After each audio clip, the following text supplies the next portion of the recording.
नमस्कार दोस्तों सोचिए, द्रोणाचार्य जैसे महान धर्म गुरु ने वीर अभिमन्यु को मारने के लिए नैतिकता और मर्यादा का ख्याल नहीं किया। अकेले अभिमन्यु को घेर कर मार डाला। इसलिए भीष्म पितामह को मारने के लिए श्री कृष्ण ने अर्जुन से कहा था, अर्जुन, भीष्म पितामह कभी स्त्री को देखकर हथियार नहीं उठाएंगे, इसलिए तुम अपने रथ के आगे शिखंडी को रखो।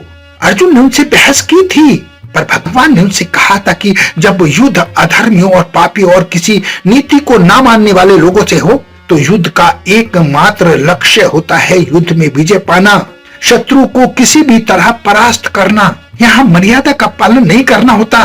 भगवान श्री कृष्ण के कहने पर ही कर्ण ने कवच और कुंडल इंद्र को दे दिए थे और उसके रथ का पहिया जब गड्ढे में फंस गया तो कर्ण अपने रथ का पहिया निकालने के लिए नीचे उतरा और अर्जुन ने तीरों से उसको छलनी कर दिया। द्रोणाचार्य को मारने के लिए अश्वत्थामा वाली चाल चली। खुद महान सत्यवादी धर्मराज युधिष्ठिर ने आचार्य द्रोणाचार्य के सामने यह बात उसी वक्त कही थी, क्योंकि धर्मराज युधिष्ठिर की बात पर सबको विश्वास था कि वो कभी झूठ नहीं बोलेंगे। उस वक्त भगवान श्री कृष्ण ने धर्मराज युधिष्ठिर से कहा था कि युद्ध में हमारा लक्ष्य दुश्मन पर विजय प्राप्त करना होता है और एक अप्रिय सत्य भी खतरनाक होता है जितना खतरनाक झूठ हो सकता है। लेकिन पता नहीं क्यों हमारे तमाम हिंदू राजाओं ने महाभारत और रामायण से कुछ सीखा नहीं। हमारे पृथ्वीराज चौहान ने मोहम्मद गौरी को 17 बार माफ किया था। 17 बार युद्ध में परास्त करने के बाद भी माफी देकर छोड़ दिया था। जब 18वीं बार पृथ्वीराज चौहान हार गए तो उन्होंने मोहम्मद गौरी को याद दिलाया कि मैंने तुम्हें 17 बार माफ किया है, एक बार तुम मुझे माफ कर दो। तब गौरी ने धूर्तता से हंसते हुए कहा था, तुम्हारी तरह मैं मूर्ख नहीं हूं।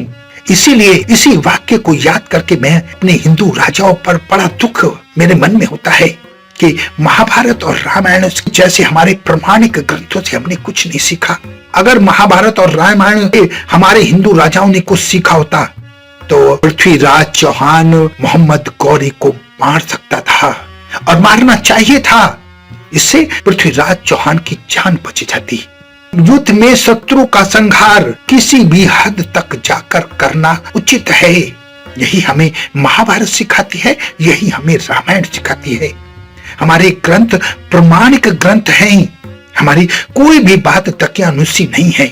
सनातन धर्म की हर बात में जान है, हर बात में एक सार है। उसे मानिए, अपने जीवन में जरूर मानिए। आशा है मेरी बात आपको अच्छी तरह समझ में आ गई है। अपना बहुत ध्यान रखें, हंसते रहें, मुस्कुराते रहें, खुश रहें। धन्यवाद।